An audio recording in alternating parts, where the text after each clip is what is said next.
Why are we here?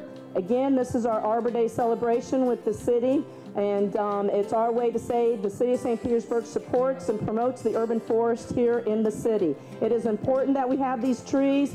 It's important that we do good landscaping, smart landscaping, conservation, water-wise.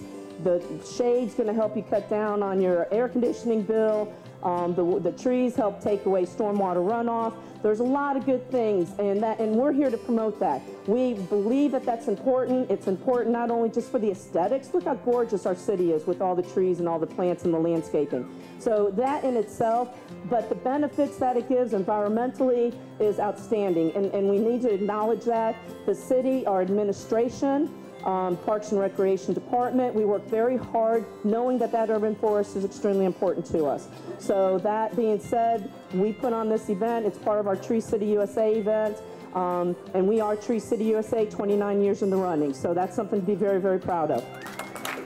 Hi, thank you for being here so much. I'm Dr. Kanika Tomlin, Deputy Mayor of our awesome city, and I wanted to just take a second to underscore the importance of our universal curbside recycling that's rolling out. You are obviously engaged and champions of our community and sustainability and our environment, and we thank you for that. It's a very important commitment that we as a city share in aggregate. We want to make sure that you extend that commitment to your neighbors, your friends, your family. Please help us help them understand the importance of this. Every single person we tell makes a difference in our success in this endeavor as a community. I have two distinct honors today that I've been given, or three actually. One is to accept this award.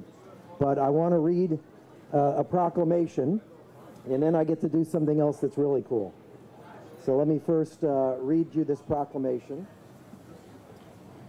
It's a proclamation of the City of St. Pete that reads, whereas the City of St. Petersburg wishes to create awareness and appreciation for trees among all the residents of this community, and whereas the city wishes to be designated Tree City USA by the National Arbor Day Foundation, and whereas Arbor Day was first observed with the planting of more than 1 million trees in Nebraska, and whereas the city supports the concept of Arbor Day and wishes to enhance its tree resources through commemorative plantings on an annual basis, and whereas the city supports being designated a green city through programming to conserve water, plant trees, preserve estuaries and sensitive lands, provide earth-friendly recycling programs, and the city's initiative to reduce its carbon footprint. So now, therefore, I, Rick Kriseman, Mayor of the City of St. Petersburg, do hereby recognize the observation of Arbor Day through our annual Green Thumb Festival, held on the last weekend of April.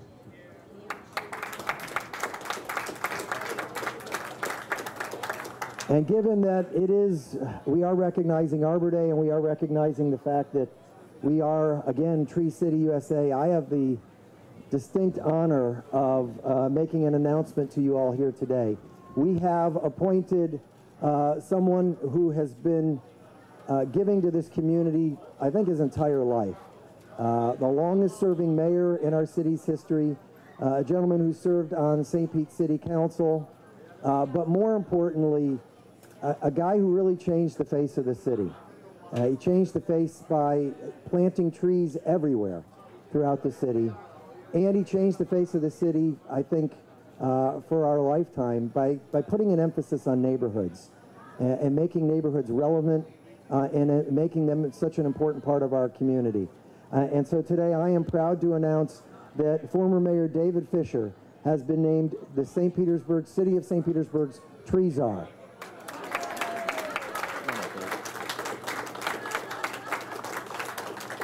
And just to let you know a little bit about what we're expecting from him, it's something that he's passionate about, which is really to keep promoting trees in our city, the importance of trees, looking for new places that we can put them, making sure we're maintaining them, looking for funding and grants to help us put more in, and just doing everything related to beautifying the city, which he has done all his life. So I am so honored that he said yes when I asked him, and I thank you so much, Mayor. Thank you.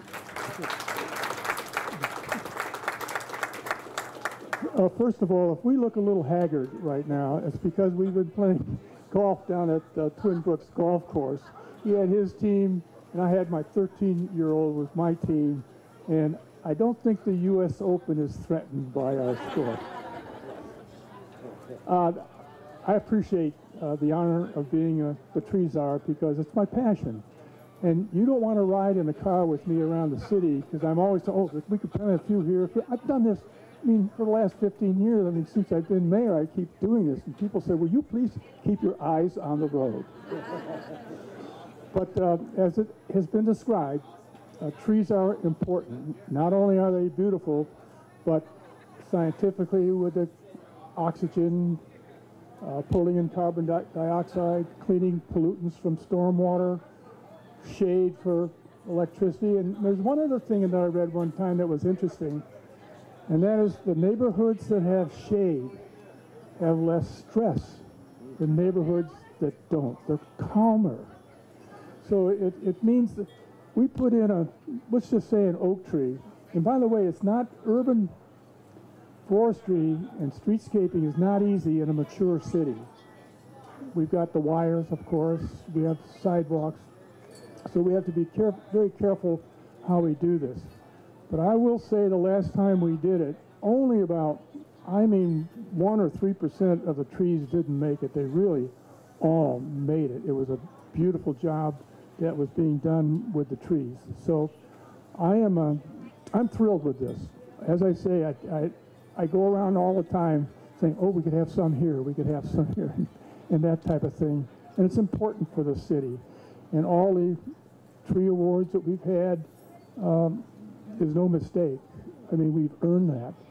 And because the citizens believed in it and they wanted this, and I'm sure that they will want to see the continuation of this. And I applaud Mayor Kriseman for reigniting this effort because it's very, very important to us and to our citizens.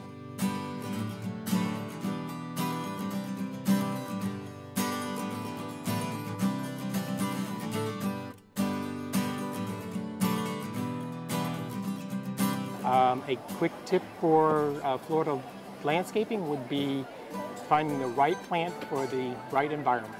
An example would be a shaded area. You would use a plant such as ginger or a dracaena of some sort.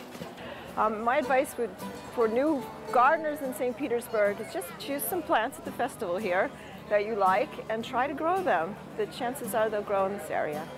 Hi, my name's Annette Hubbard. I'm with the Garden Club of St. Petersburg, and our tip today is Epsom salts, which is magnesium. Make sure to put it monthly on both your vegetable and your horticulture plants to have great, thick, leafy, healthy plants. Hi, I'm Kathy Holsworth. I'm with the St. Pete Garden Club, and I'm going to give you a couple of little tips about beginning gardening.